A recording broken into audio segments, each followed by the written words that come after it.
Minasan konnichiwa. Pada video kali ini saya akan membahas tentang Shishoshetsu. Baik, sebelum kita ke pembahasannya, perkenalkan nama saya Gede Agus Karismawan dengan NIM 2312061004 dari Prodi Pendidikan Bahasa Jepang Universitas Pendidikan Ganesha. Baik, langsung saja kita mulai ke pembahasannya. Nah, Shishoshetsu merupakan salah satu bentuk sastra Jepang dalam kajian sastra komparatif.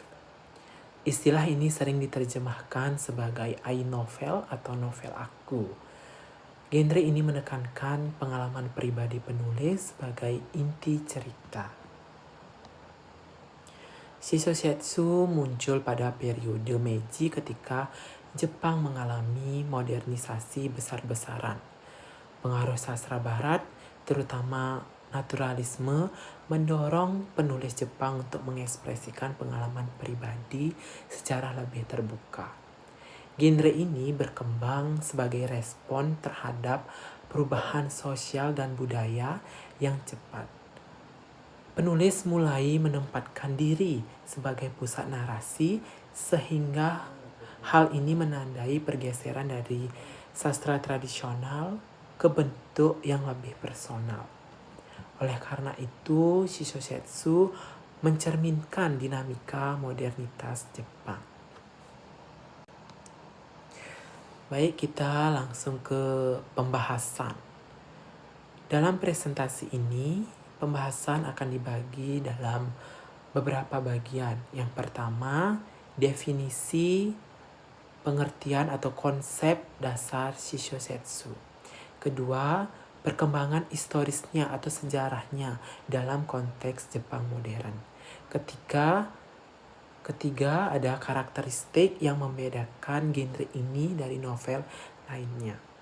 Selanjutnya akan dibahas mengenai tokoh-tokoh penting dan karya representatif. Yang terakhir adalah keempat, kritik serta relevansi Shishoshetsu dalam kajian sastra kontemporer. Nah, sehingga struktur ini membantu memahami fenomena secara menyeluruh. Nah, kita lanjut ke pembahasan yang pertama mengenai pengertian Shishoshetsu. Shishoshetsu itu adalah genre sastra Jepang yang menggunakan sudut pandang orang pertama dan berfokus pada pengalaman pribadi penulis.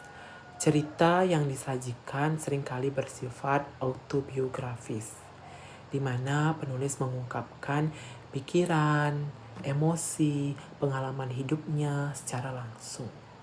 Dalam genre ini, batas antara fiksi dan realitas menjadi kabur, sehingga pembaca sering melihat tokoh utama sebagai representasi penulisnya itu sendiri. Hal ini menjadikan Shishoshetsu sebagai bentuk sastra pengakuan atau konvensional literatur. Baik, ke pembahasan yang kedua mengenai sejarah perkembangan. Nah, perkembangan Shishoshetsu mulai berkembang pada akhir abad ke-19 hingga awal abad ke-20. Karya awalnya mulai muncul sekitar tahun 1906 sampai 1907. Genre ini muncul sebagai bagian dari pengaruh naturalisme yang masuk ke Jepang. Pada periode Taisho dan awal Showa, popularitasnya meningkat pesat. Penulis menggunakan genre ini untuk mengekspresikan konflik batin di tengah modernisasi seperti sekarang. Perubahan sosial dan budaya mendorong eksplorasi identitas diri. Seiring berjalannya waktu, Shishoshetsu terus berkembang hingga era modern. Genre ini tetap relevan dalam sastra Jepang kontemporer. Selain itu, beberapa penulis modern masih menggunakan pendekatan autobiografis. Hal ini menunjukkan fleksibilitas genre dalam berbagai konteks zaman. Dengan demikian, Shishosetsu menjadi cerminan kondisi psikologis masyarakat Jepang modern, serta memiliki kontribusi besar dalam sejarah sastra Jepang. Selanjutnya kita ke pembahasan ketiga mengenai karakteristik. Karakteristik utama Shishosetsu adalah kesamaan antara penulis dan tokoh utama. Hal ini membuat cerita terasa autentik dan personal, di mana narasi yang disampaikan secara realistis gitu, tanpa banyak ornamen sastra. Gaya penulisannya cenderung sederhana dan langsung. Genre ini menekankan kejujuran dalam mengungkapkan pengalaman pribadi, sehingga penulis sering mengangkat konflik internal dari sisi gelap kehidupan. Nah, fokus utama bukan pada alur cerita, tetapi pada pengalaman yang subjektif. Hal ini membedakan Shishosetsu dari novel konvensional lainnya. Di sisi lain, penulis itu mengeksplorasi perasaan seperti kesedihan, rasa bersalah, dan kegelisahan. Nah, tema-tema ini mencerminkan kondisi psikologis individu dalam masyarakat modern. Oleh karena itu, Shishosetsu sering dianggap sebagai bentuk eksplorasi diri. Baik, lanjut ke pembahasan yang keempat mengenai tokoh-tokoh dan karya Shishosetsu. Beberapa tokoh penting dalam Shishosetsu memiliki kontribusi besar terhadap perkembangan genre ini. Yang pertama adalah Tayama Katai melalui karya Futong. Beliau itu dianggap sebagai pelopor. Yang kedua ada Shimasaki Tosong. Dalam karyanya, Hakkai juga memberikan pengaruh yang signifikan. Terus Osamu Dazai dikenal sebagai eksplorasi psikolog yang mendalam. Terus yang keempat ada Naoya Shiga. Beliau ini sering disebut sebagai dewa novel Jepang karena gaya realistisnya. Nah, karya-karya mereka ini menunjukkan ciri khas Shishosetsu yang kuat. Mereka juga memperkaya tema dan pendekatan dalam genre ini.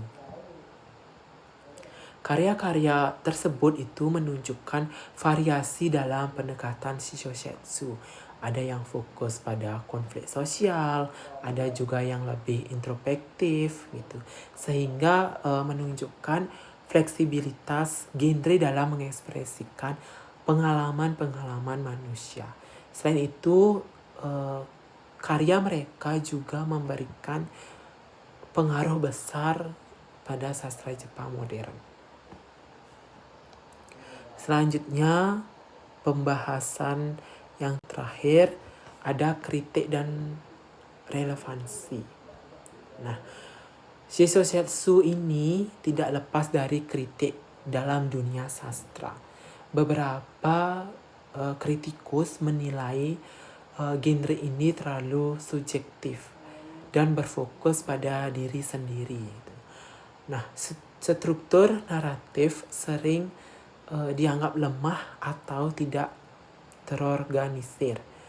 Selain itu, penggunaan imajinasi dinilai terbatas karena terlalu mengandalkan pengalaman nyata. Kritik ini muncul sejak awal abad ke-20. Namun ada juga yang melihat nilai estetika dalam kejujuran ekspresi. Nah, perdebatan ini menunjukkan kompleksitas posisi Shishosetsu dalam sastra Jepang. Baik, demikian pembahasan mengenai Shishosetsu. Adapun kesimpulan dalam pembahasan ini. Nah, Shishosetsu itu merupakan salah satu genre penting dalam sastra Jepang modern. Genre ini menekankan pengalaman pribadi sebagai pusat narasi, batas antara realistis dan fiksi menjadi tidak jelas gitu. Nah, hal ini memberikan perspektif baru dalam memahami identitas dan subjektivitas. Meskipun banyak mendapat kritik, Shishosetsu tetap memiliki nilai akademik yang tinggi. Genre ini juga relevan dalam kajian sastra modern dan komparatif. Oleh karena itu, pemahaman tentang Shishosetsu penting bagi studi sastra. Nah, selain itu, Shishosetsu menunjukkan perubahan paradigma dalam sastra modern. Dengan demikian, Shishosetsu tetap relevan hingga saat ini. Nah, adapun sumber referensi dari materi-materi yang telah saya sampaikan, minasang bisa baca-baca kembali terkait Shishosetsu. Nah, demikian presentasi mengenai Shishosetsu sebagai genre sastra Jepang modern. Materi ini menunjukkan bagaimana sastra dapat menjadi media ekspresi diri yang kuat. Saya berharap penjelasan ini dapat bermanfaat dan membantu memahami konsep serta karakteristik Shishosetsu secara lebih jelas. Baik, sekian dari saya. Jika ada salah kata atau kekurangan, mohon maaf sebesar-besarnya. Terima kasih. Hai, domo arigatou gozaimashita.